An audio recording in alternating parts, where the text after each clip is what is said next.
نبی کریم صلی اللہ علیہ وسلم کے دور میں ایک شخص تھا، ایک لڑکا تھا، بلکہ یہودیوں کے ہاں وہ اس کا نام تو صاف یا صافی تھا، لیکن اس کو ابن سیاد کے نام سے وہ مشہور تھا۔ تو اب اس کے بارے میں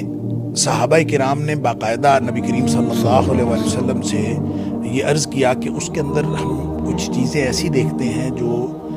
عام نہیں ہیں، عام لوگوں میں نہیں ہوتی، لہٰذا ہمارے خیال میں وہ دجال ہے۔ تو نبی کریم صلی اللہ علیہ وسلم تشریف لے گئے، آپ نے اس کے ساتھ گفتگو کی۔ اس کا مطلب یہ ہے کہ نبی پاک صلی اللہ علیہ وسلم کا اس کو کنسیڈر کرنا، وہ دجال تھا کہ نہیں تھا، اس کے بارے میں آگے بہت ساری احادیث ہیں، وہ دجال تھا کہ نہیں تھا یہ ایک الگ بات ہے، لیکن نبی کریم صلی اللہ علیہ وسلم نے اس کو کنسیڈر کیا، آپ نے اس کے ساتھ گفتگو کی، حتیٰ کہ وہ کوئی کہانت وغیرہ کرتا تھا، یعنی تھا تو یہودیوں کی اولاد، لیکن وہ کوئی کسی سے کہانت سیکھی تھی یا اس کے پاس کوئی ایسی چیز تھی۔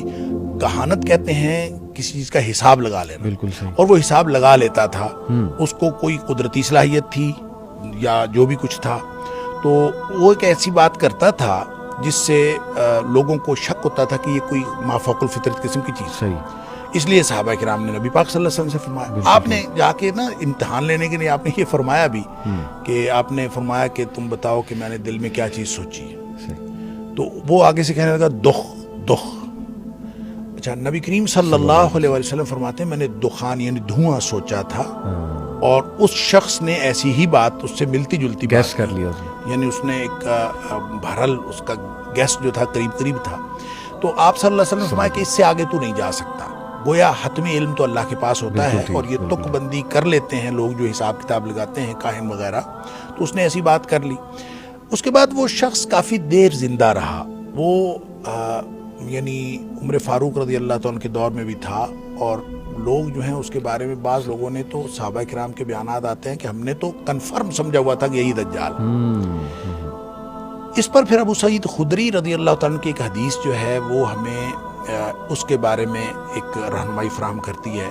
حضرت ابو سعید خدری رضی اللہ تعالیٰ عنہ فرماتے ہیں کہ ہم حج کے لیے گئے تو ساتھ وہ بھی تھا۔ اچھا، تو راستے میں کسی جگہ میں بیٹھے تو کہتے ہیں کہ مجھے اس سے، ابو سعید خدری رضی اللہ تعالیٰ عنہ، مجھے اس سے نفرت تھی، میرا دل کرتا تھا کہ یہ نا کہیں دور بیٹھے، تو اس نے کہیں سامان جو ہے دوسرے درخت کے نیچے، میں نے کہا دھوپ ہے درختوں کے نیچے بیٹھ جائے تو تاکہ دور ہو جائے، تو وہ بیٹھ تو گیا دور، تو پیاس ہمیں لگی ہوئی تھی، اس نے اپنی بکری کا دودھ دوہا اور لا کے مجھے پیالے میں پیش کیا۔ ابو سعید خدری رضی اللہ تعالیٰ فرماتے ہیں میں اس کے ہاتھ سے دودھ پینا نہیں چاہتا تھا، لہٰذا میں نے اس کو کہا بھی اتنی شدید گرمی ہے اور یہ دودھ بھی گرم ہے، میں نہیں پیتا، اور آپ نے یہ کہہ کے نا اس کا دودھ واپس کر دیا۔ تو اس کو سمجھ بھی آ گئی کہ نا یہ اوائڈ کر رہے ہیں، تو اس نے پھر یہ بات کہی، اس نے کہا دو لوگ مجھے دجال سمجھتے ہیں، حالانکہ نبی کریم صلی اللہ علیہ وسلم کی حدیث ہے کہ وہ کافر ہوگا، اور میں تو مسلمان ہوں، میں حج کرنے کے لیے جا رہا ہوں۔ پھر نبی کریم صلی اللہ علیہ وسلم نے فرمایا کہ وہ لا ولد ہوگا، میری تو اولاد ہے، میں اپنی اولاد چھوڑ کے آیا ہوں، مدینے میں میرا لڑکا ہے، میرا بیٹا۔ پھر نبی کریم صلی اللہ علیہ وسلم نے فرمایا مدینہ اور مکہ میں وہ داخل نہیں ہو سکے گا، تو میں تو مدینہ منورہ میں رہتا ہوں اور مکہ میں جا رہا ہوں۔ یہ تین باتیں ابو سعید خدری رضی اللہ عنہ فرماتے ہیں جب اس نے یہ کہیں تو مجھے یہ یقین ہو چلا کہ یہ بندہ تو دجال نہیں ہے، اور میں نے اب تک کی جتنی اس کے بارے میں کنسیڈریشنز رکھی تھیں میں نے سوچ لیا کہ اب نہیں رکھنی۔ لیکن اس نے ساتھ ہی جو اگلی بات کی، مسلم شریف کی حدیث ہے، اس نے جو اگلی بات ساتھ ہی کر دی، اس نے کہا البتہ مجھے پتہ ہے کہ دجال کہاں پیدا ہوا ہے، دجال کے پیدا ہونے کے بارے میں مجھے معلوم ہے، اور یہ بھی معلوم ہے وہ کہاں ہے۔ صحیح، بس وہ کہتے ہیں یہ بات اس نے کی تو ابو سعید خدری رضی اللہ عنہ مجھے فرماتے ہیں مجھے پھر اس بارے میں شک ہو گیا۔ اس کے بارے میں یہ کہا جاتا ہے کہ وہ واقعہ حرہ کے بعد وہ کہیں گم ہو گیا تھا، کہیں وہ یعنی اس کی موت کسی نے نہیں دیکھی، وہ شخص گم ہو گیا تھا۔ اس لیے جو لوگوں نے تطبیق دی ہے محدثین نے، تمیم داری والی حدیث آپ لوگوں کو معلوم ہے، اور شاید عوام الناس کو بھی معلوم ہوگی جنہوں نے جا کے دجال کو دیکھا تھا، تو ان دونوں احادیث کو تطبیق دیں، اور اس طرح کی یہ جو ابن سیاد والی ساری، ابن سائد بھی اس کو بعض لوگ کہتے ہیں، اس کو آپ تطبیق دیں تو جو نتیجہ نکلتا ہے، جو علماء نے نتیجہ نکالا ہے وہ یہ کہ یہ شخص جو تھا نا یہ کوئی غالباً شیطان تھا۔ اچھا، شیطان کا کوئی پرتو تھا،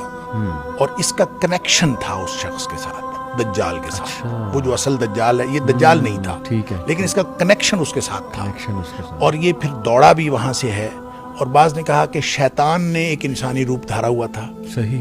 اور اس لیے لوگوں کو اس کی پیدائش اور اس کی وفات کے بارے میں کچھ علم نہیں ہے. اور بعض لوگوں کا خیال ہے کہ نہیں, چونکہ نبی پاک صلی اللہ علیہ وسلم نے فرمایا کہ دجال ایک تو نہیں ہوگا, بڑے دجال کے آنے سے پہلے بہت سارے دجال آئیں گے, دھوکے باز بہت سارے آئیں گے, اور اس میں سے ایک دھوکے باز وہ بھی تھا. ٹھیک ہے, اس طرح کی انٹرپریٹیشن ہے. لیکن ایک بات ان ساری باتوں سے سمجھ آتی ہے کہ وہ ہوگا شخص, ایک فرد ہوگا, اور اس کی باقاعدہ تھنکنگ ہوگی, وہ انسانوں کی طرح بات کرے گا اور انسانوں کی طرح ہی وہ گفتگو کرے گا, اور انسانوں میں سے ہوگا. بالکل ٹھیک. وگرنہ اگر وہ کوئی مشین ہوتی, یا اگر وہ کوئی معاشرہ ہوتا, یا مجرد فکر ہوتی, تو نبی کریم صلی اللہ علیہ وسلم اس ابن سیاد کو قطعاً کنسیڈر نہ کرتے. بالکل ٹھیک, جزاک اللہ, بڑی ڈیٹیل میں آپ نے بتایا. ایک سوال میرے ذہن میں آ رہا تھا, بلکہ کسی نے مجھ سے پوچھا بھی تھا کہ اگر صحابہ ابن سیاد کو دجال کنسیڈر کر رہے تھے, تو دجال کی تو